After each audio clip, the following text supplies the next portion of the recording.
stuck to the plan. We practiced it in camp, and I feel like I'm getting better. Talking about that plan, was the plan to rely heavily on the left hand? The broadcaster pointing out that you would switch stance, then follow up with the left hook to try and keep him centered before you rushed him. They're smarter than me, so they obviously know what's going on. But he's my coach. Pointed out that's what he does. He likes to what's the words? I'm not that smart. Flank her around, you know what I mean, and that was our job to keep him in fuck, you know what I mean. Yeah, to keep him at bay and just stalk him down and hunt my prey. And the shot come through and I landed it, and then it was go time. Yeah. How many people handed you their shoes while you were leaving? Look, this is a touchy subject tonight. I got pushed out of there pretty fast and had a bit of an altercation with one of the officials, so hopefully don't do that again, please. Last one for me. The broadcast after you won, David Cormier said, quote, "Las Vegas, get ready. Tai's on the prowl." John Anik says, "Boom Boom is coming. Bam Bam is coming." So what's the plan tonight? Bing bong. You know what time it is. It's Las Vegas, baby. Tai, how bad was this altercation?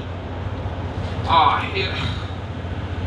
Look, I understand he's doing his job, but I don't know if he wasn't a UFC worker or anything. He was, I don't know, fuck, to be honest, I don't know what he was, but he just pushed me out of, you know what I mean? My fans come to watch me knock people out and do fucking shoes, and I felt that he was pushing me out of there and trying to tell me how to do my job, and I don't tell him how to do sign gloves and shit, you know what I mean? You gotta give the people what they want the shoes. Exactly. They come to pay to watch me, not him.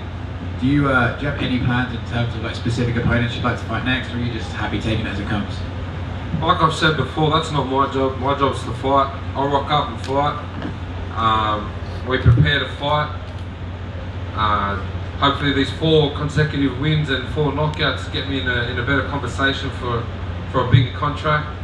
I'm a prize fighter. I do this to feed my family and give my son a better future. So hopefully that gets me in that conversation. But as much as fighting comes, I'll bang on with anyone.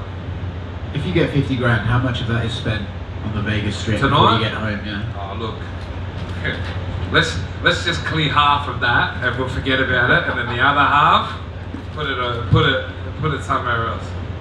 Thanks very much. I'm sorry that the other guy didn't let you do your shoes. Oh no. Look, I apologise to him. I kind of went off to him. Sorry, official, but you're on my back. It's like fucking like a little rash. You know what I mean? Like, let me do my thing. Congrats, Tai.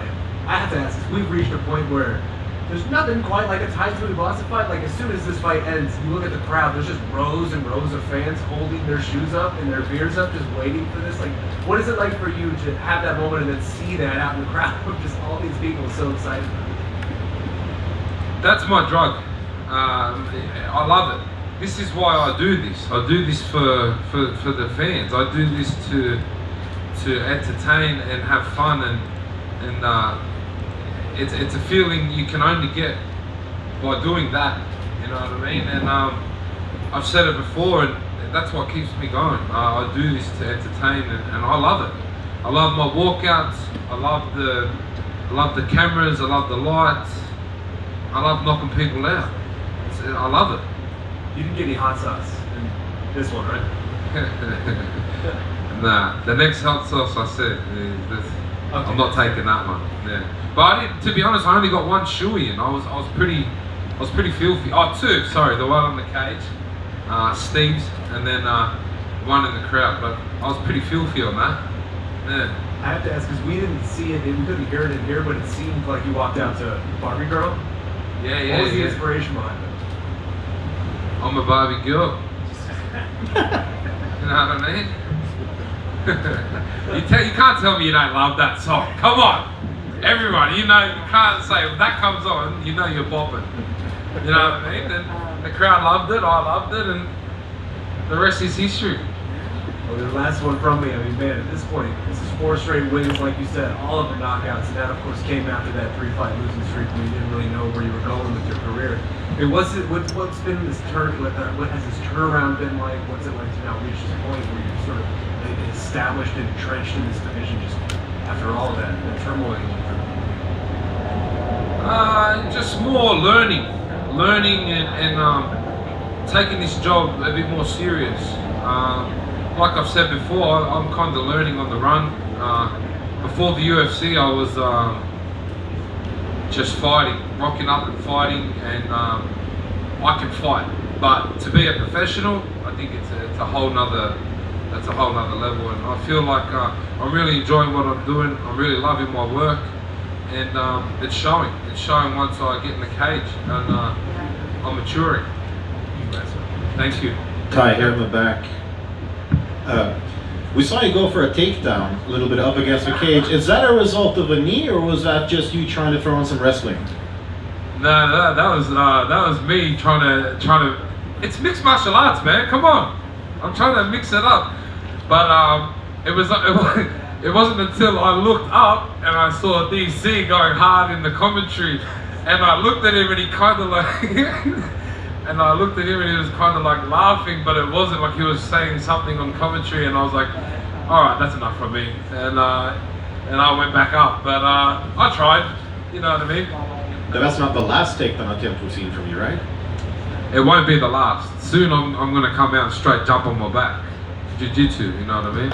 Ooh, Jace, don't you dare. My jiu-jitsu coach is laughing at me. And also, if we look at your resume now, you finished Augusto Sakai a lot quicker than Alistair Overeem did. You finished Greg Hardy when Volkov couldn't. What do you think that says about your position in the heavyweight division right now? I knock people out. Would you say that you've got more knockout power than both those guys? It's not saying that. Just knock people out. And final one for me. The broadcast team made a distinction of Australian shoey and the American shoey. The difference being there's no spit in the American shoey. What's your take on the difference, and do you have a preference? Us Aussies got a bit more flavour, you know what I mean? Just add a bit extra. All right, fair enough. Thank you. Thank you. Okay, Ty. On the broadcast, DC kept bringing up the story about how much corned beef, I guess, you got when you, at the start of the apocalypse.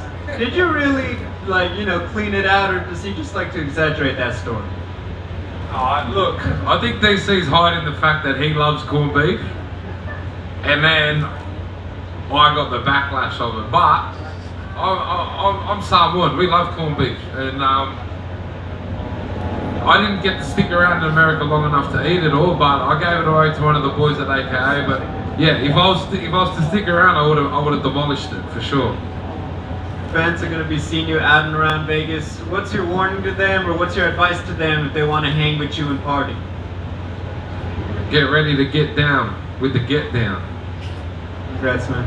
Thank you.